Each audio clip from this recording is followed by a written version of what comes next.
Dear Mom and Dad, camp is fun. I wanted to climb the mountain, but everyone says I'm not old enough yet.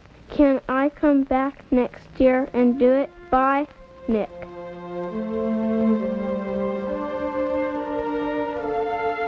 Mt St. Helens, a 9,677-foot sleeping volcano nestled in the wild abundance of the Gifford-Pinchot National Forest in southwest Washington.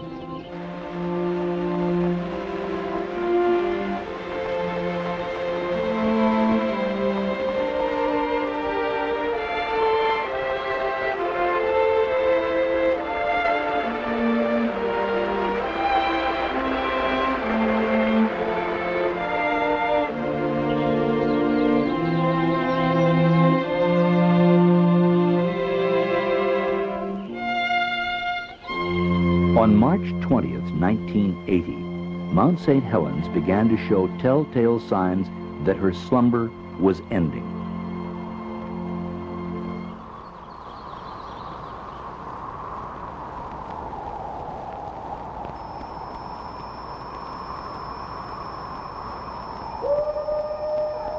After the last great ice age had retreated northward, the Cascades were already well established, running from northern California through Oregon, Washington, and into Canada.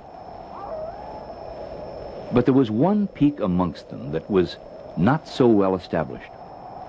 Compared to the rest, she was a teenage mountain, and like most teens, had growing pains. St. Helens is known to have erupted numerous times in the past. In the early and mid-1800s, she erupted again. It's small wonder local Native Americans in a variety of tribal languages called this peak basically the same thing, Fire Mountain. The view from the summit of Mt St. Helens was breathtaking.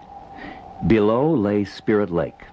In the distance, an older peak, Mount Rainier. The lake was a haven for recreational activities and youth camps, the YMCA's Camp Meehan being the first. Thousands of youngsters flocked to the lake over the years, learning how to row a boat even when the oarlocks wouldn't stay put, sailing a wind that seemed to rise from the blue-green depths of the lake itself, always discovering new friends, the diamond-encrusted night skies, and how to cook an egg on a stick. There were national forest campgrounds on the lake, too. Bear Cove, Cedar Creek, Donnybrook. And beyond them stretched the forest. A living museum for the curious. A place as close to heaven as one could get. At Trail's End, there were places that were like living in a postcard world.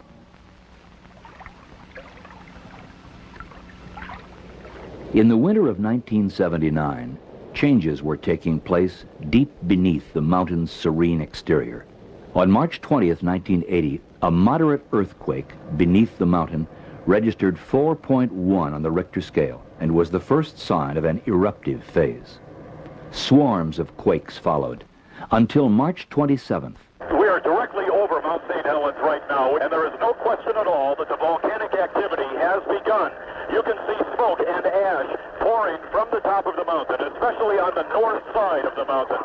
A concern for public safety prompted the closure of the Gifford-Pinchot National Forest.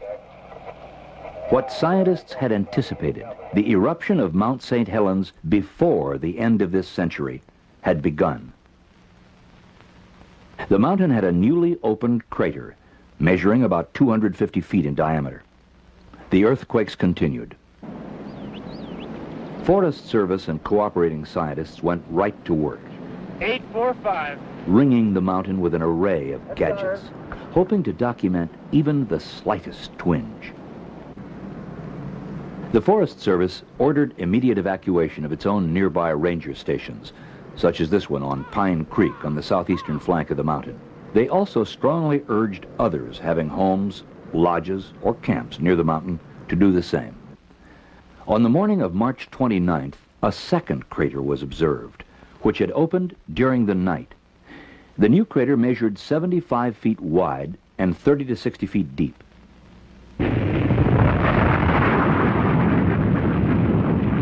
On March 31st, explosive eruptions continued, and the two craters merged.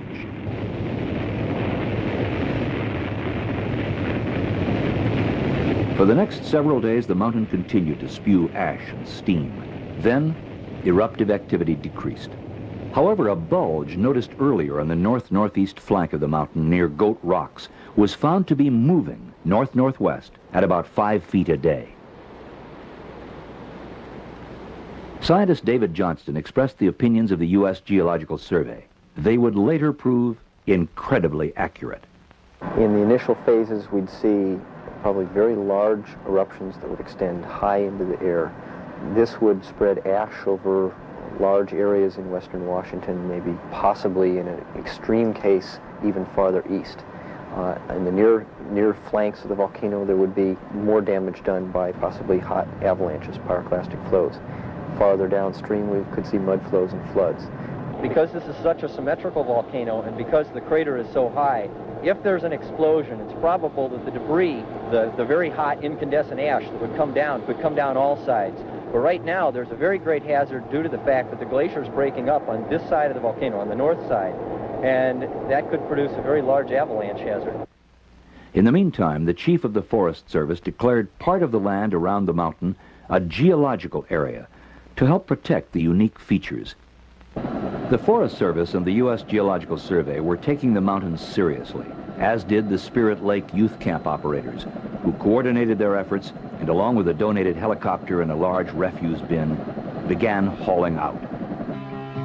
Well, the tourists come to see her smoke, and they all think it's one big joke. That mountain's just a molehill in disguise. But when that lava starts to ooze, they'll be running the heels off their shoes. Heck, we just thought she was over-publicized.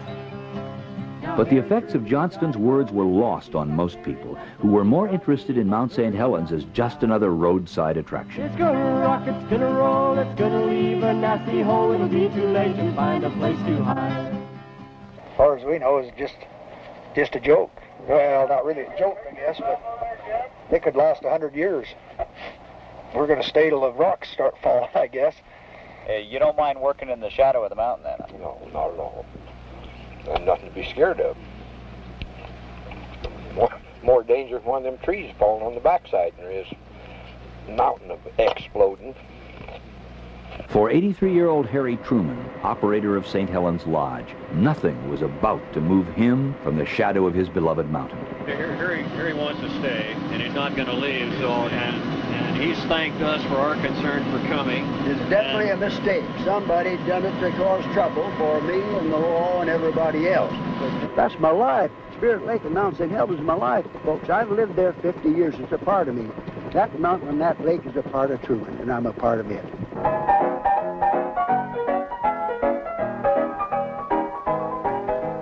The pressure was building, but Harry wouldn't budge.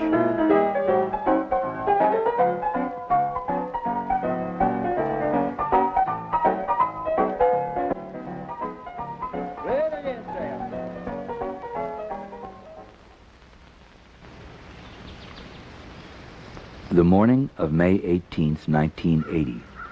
It was like any other Sunday morning for a Forest Service tree planting crew on the lower southern flank of the mountain, until 8:32 a.m.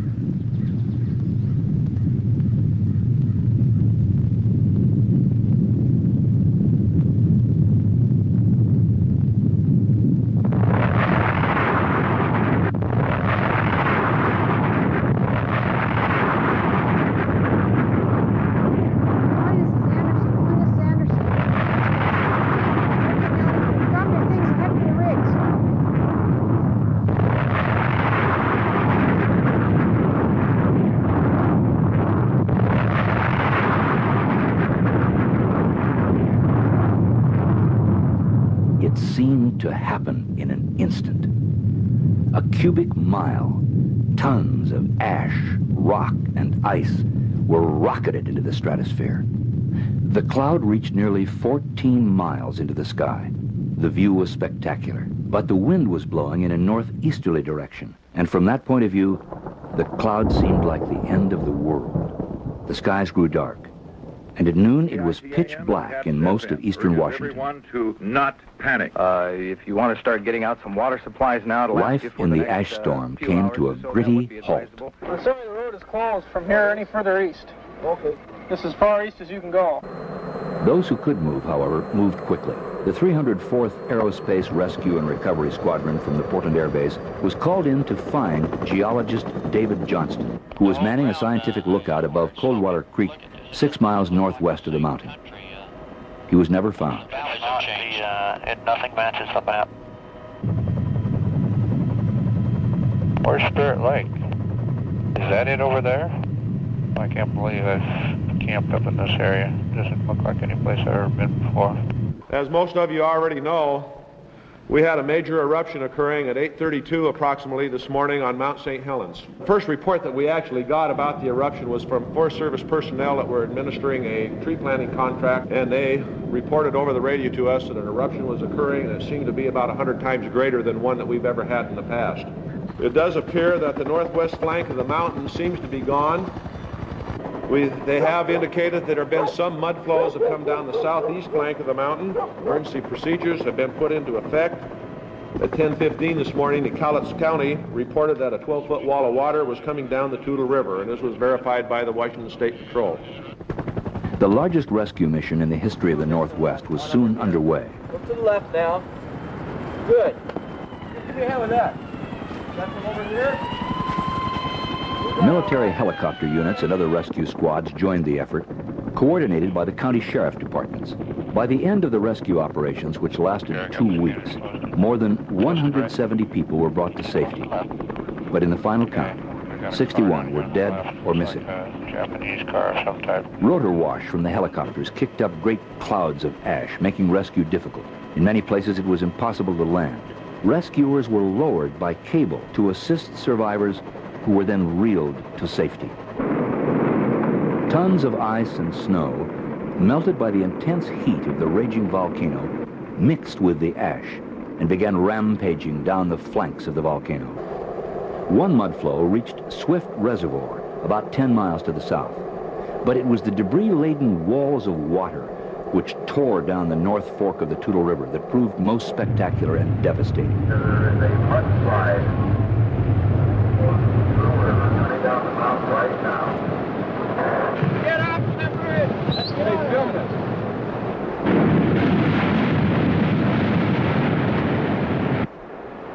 After wiping out an entire logging camp, the deluge raged on.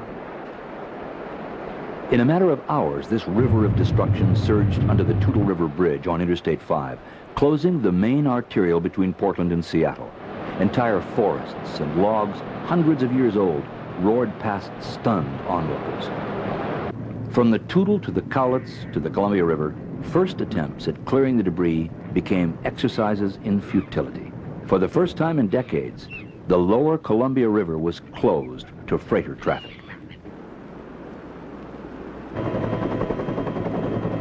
The raging torrent had left its mark.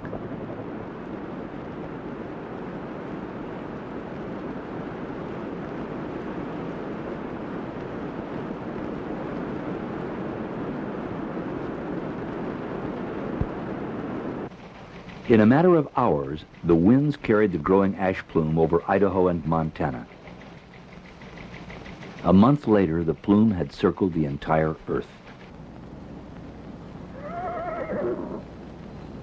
In the wake of the plume, ash was everywhere.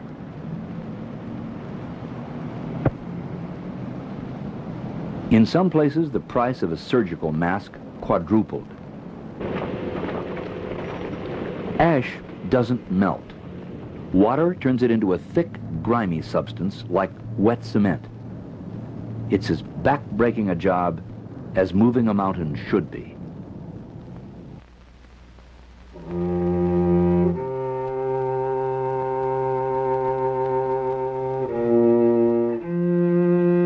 When the skies finally cleared, Gifford Pinchot National Forest personnel began the sad task of assessing the damage. acres upon acres of prime timber flattened. Bridges, roads, campgrounds, trails, all obliterated, buried, destroyed. Spirit Lake was a steaming quagmire of debris. The entire north flank of the mountain was gone, and that proved the key to understanding exactly what had occurred on the morning of May 18th. The initial event was a major earthquake. A devastating lateral explosion followed, destroying nearly every living thing in its path, including Harry Truman. The initial force of the eruption had been across the land instead of blasting skyward. Now, the mountain, which lost most of its summit, is topped by a gaping horseshoe-shaped crater nearly 2 miles long and 1 mile wide.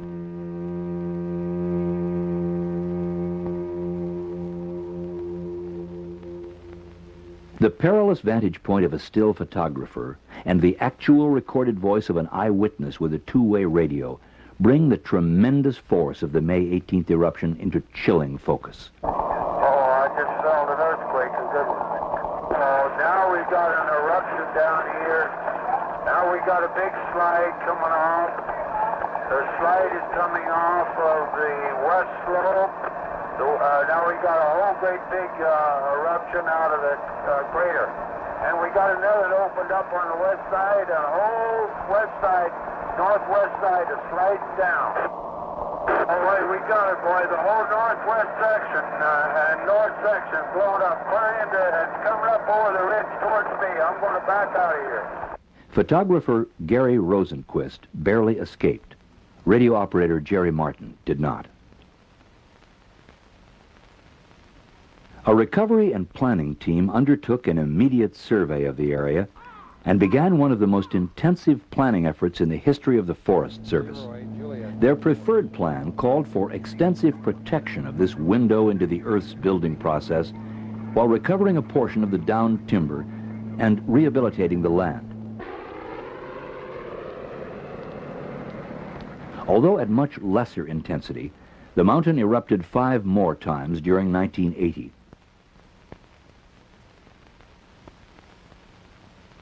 This eruption, on July 22nd, was photographed on time-lapse by amateur photographer Jerry Whitaker of Woodland, Washington.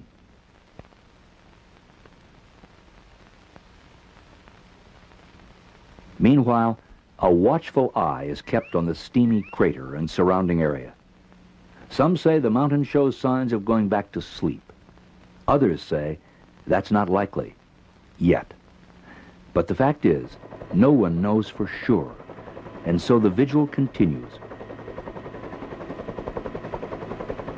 Geological Survey scientists visit the crater and surrounding area as frequently as conditions permit.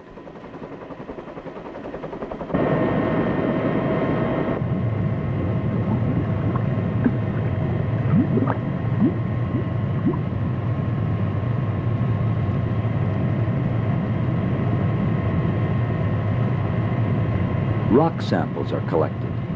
Distances between established points are measured electronically to detect any swelling or deflation of the volcano.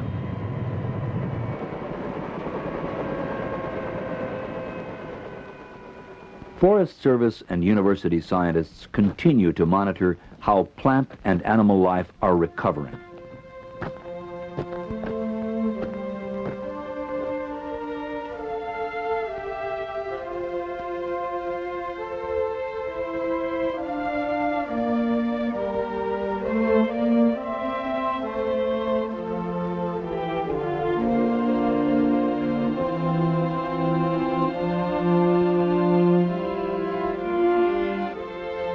Volcanoes are secretive and unpredictable things. St. Helens could stay active for a week, a decade, longer. But sooner or later, by one manner or another, she will change again. That's the way it is with volcanoes. To be sure, much will happen in the meantime. Trees and huckleberries and wild animals will return to the mountain's flanks.